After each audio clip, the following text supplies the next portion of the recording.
Well, hey neighbor, it's me, Angie. Boy, have I missed y'all. I didn't go live Tuesday because, well, it was the 4th of July and I had the granddaughter, and of course I want to spend all the time I can with that baby because I don't get to see her all the time. And we had a family cookout, and my aunt passed away. Bo, the one that had the aneurysm, has the tree farm, his mom, my mom's sister, passed away. So I've been dealing with that, and they're gonna have her funeral Saturday. So most likely James and I will go over there to comfort Bo and his sister Stephanie as they lay their mother down to rest.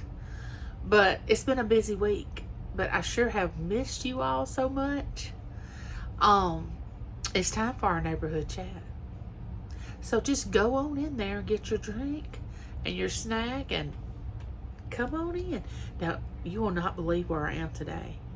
I am actually back in my, where my sinks are, where I put my makeup on. And, because Berkeley's asleep up front. And I couldn't do my video till she went to sleep, or she would be trying to find me through the house. I can't get out of her sight for over 4 or 5 minutes, and she comes looking for her Gigi. So I knew I had to wait till she went to sleep before we could have our neighborhood chat. But just when you walk in, don't worry. I know you won't wake her up. You know how it is with a 2-year-old. You know, walk softly, and when you get back here, you can talk as loud as you want. But anyway, James is watching her. He's up there watching her. But what I want to talk to you about today is, why do so many people want to live in drama? I mean, why? I don't even remember a time in my life that I wanted to live in drama. Now, don't get me wrong. I've been caught up in it before, and I think we all have to a certain extent. But I'm one of those that kind of nip it when it starts.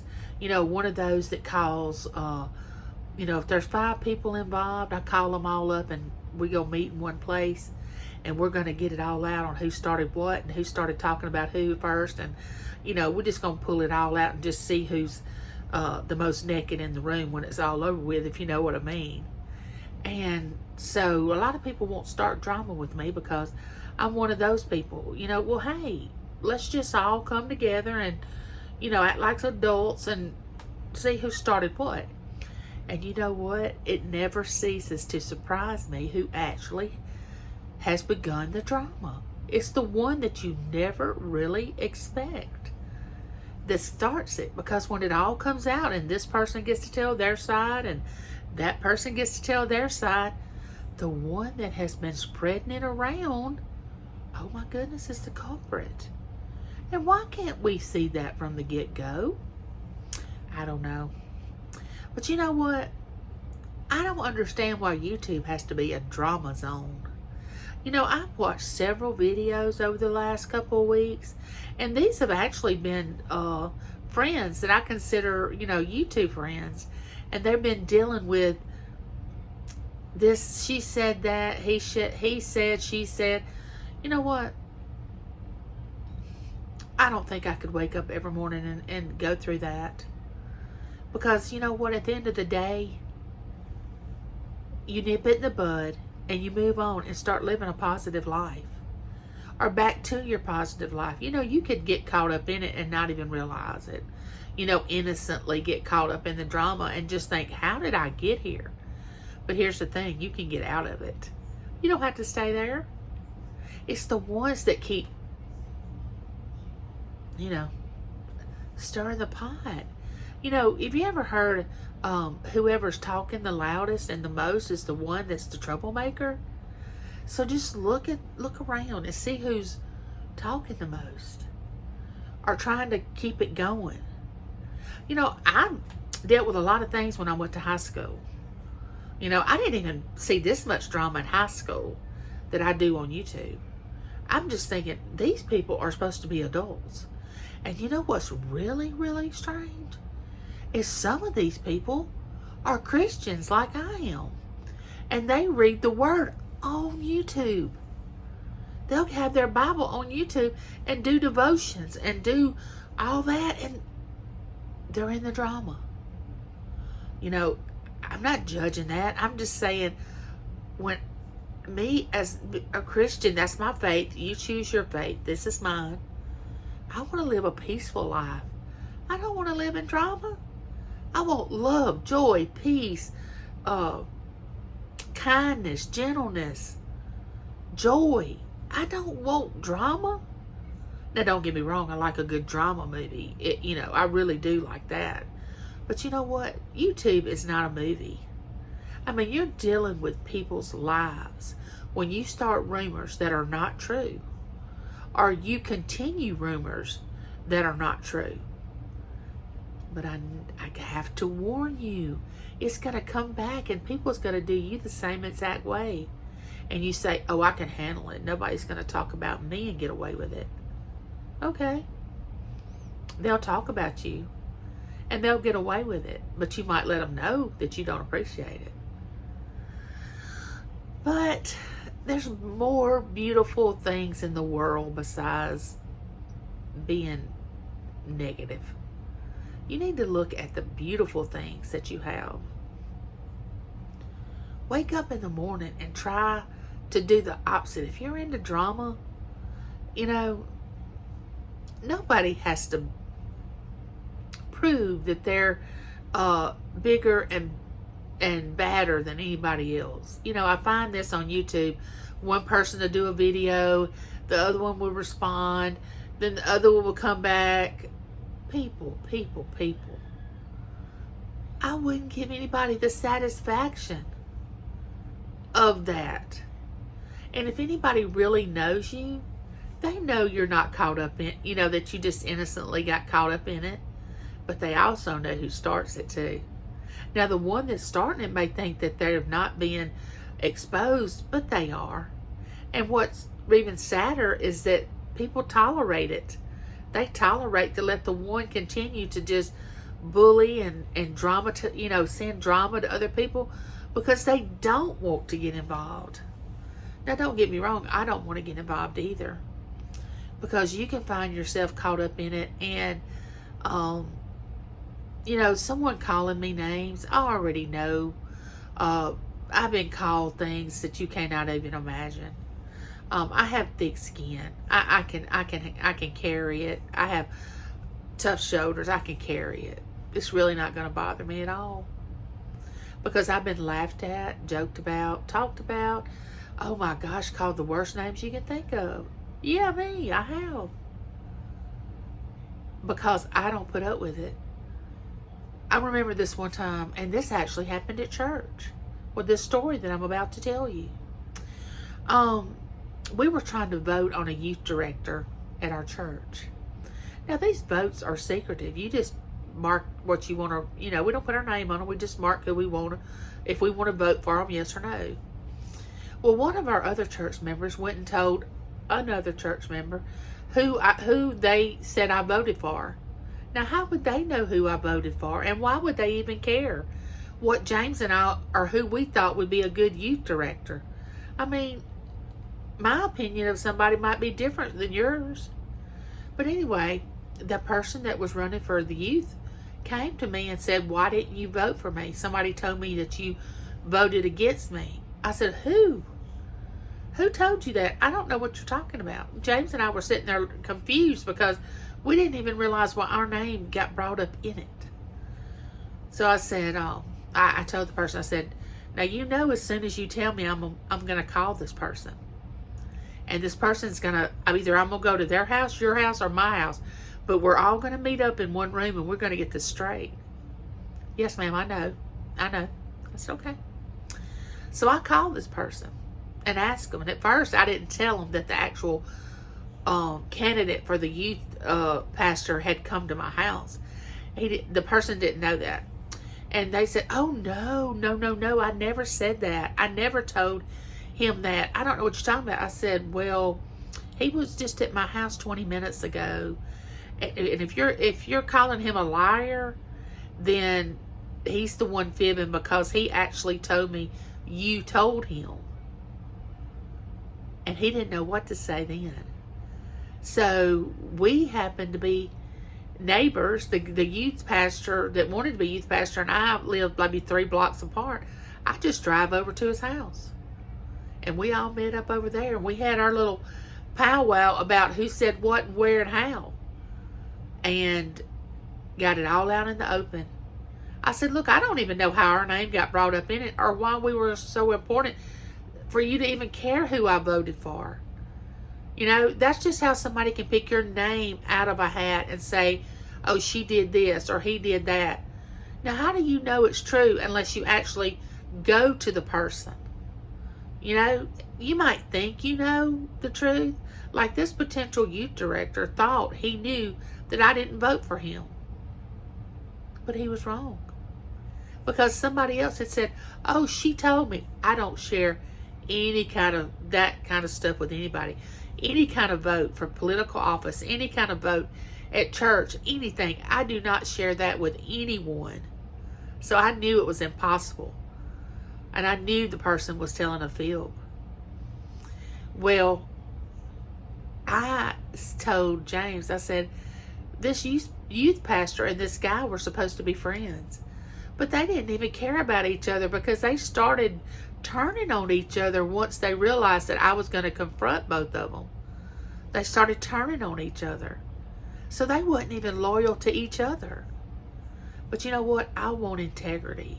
I want to have integrity. I want to have the kind of integrity that when somebody comes to me and tells me something, I listen. But I'm not going and spreading it. Because it can change the very next day.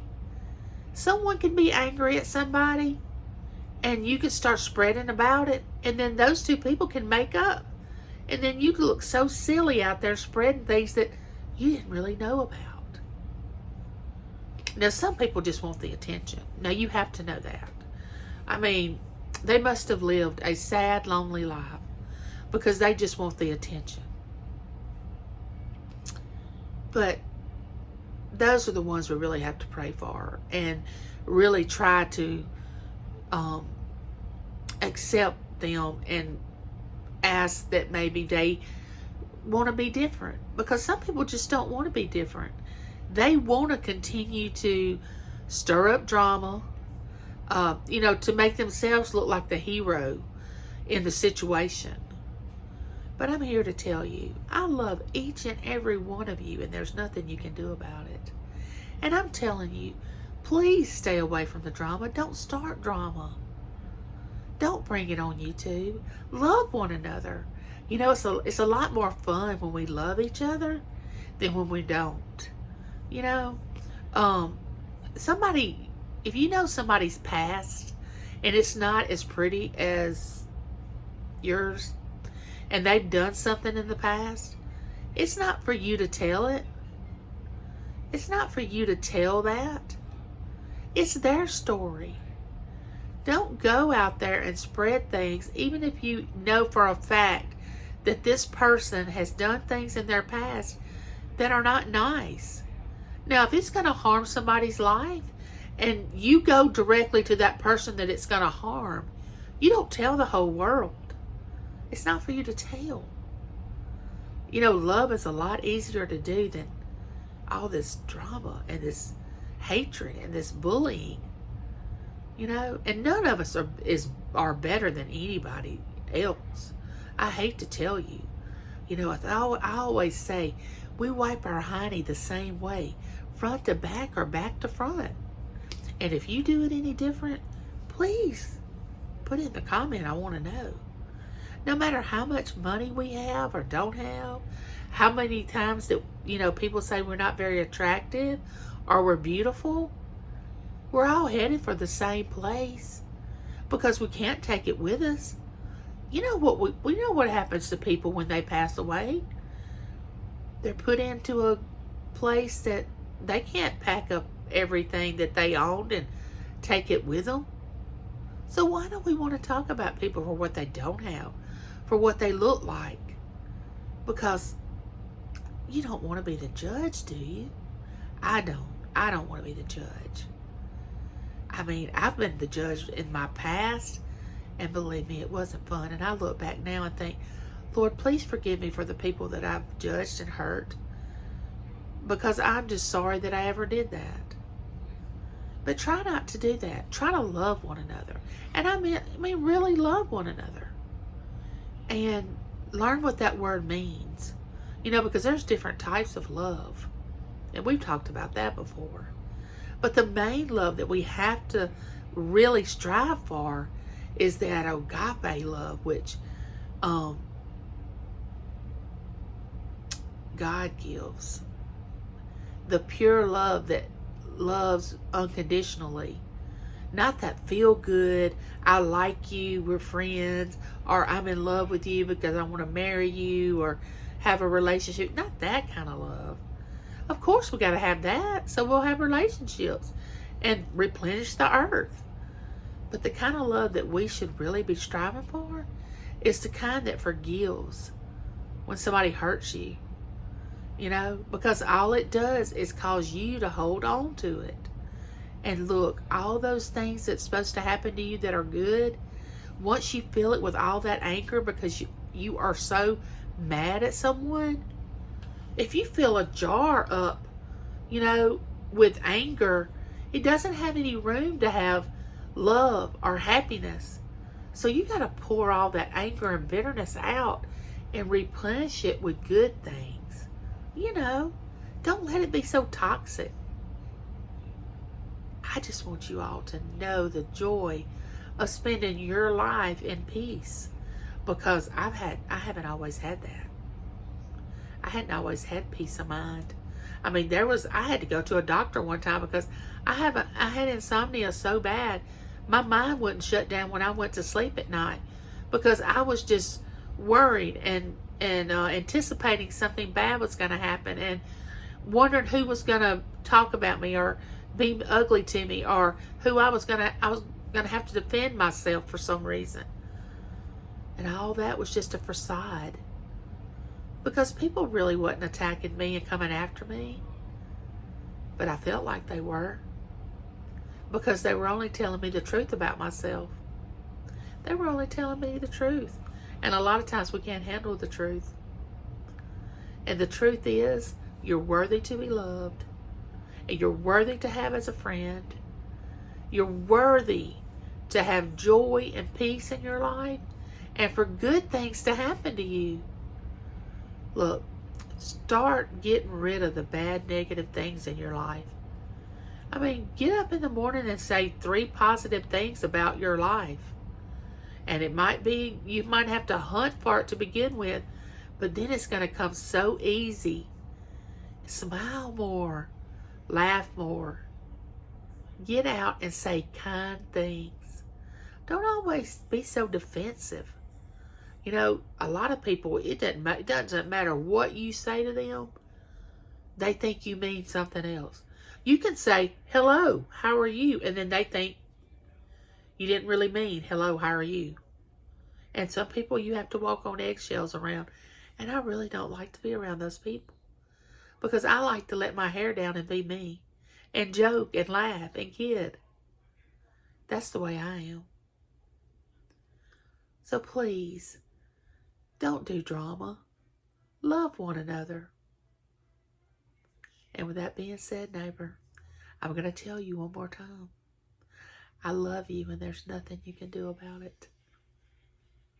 Like, share, subscribe, ring that bell so you'll know the next time I'm coming to you with the neighborhood chat. And remember, let the light shine in you. Let the light come through you so everybody can see it and wonder, what is that she has? I want it. Because people can see all that anger and bitterness and drama and backstabbing and bullying. I mean, I'm 56 years old. I don't want to play those kind of games. And thank the Lord I haven't had to. And with that being said, neighbor, I'll see you the next time on the Neighborhood Chat. Bye.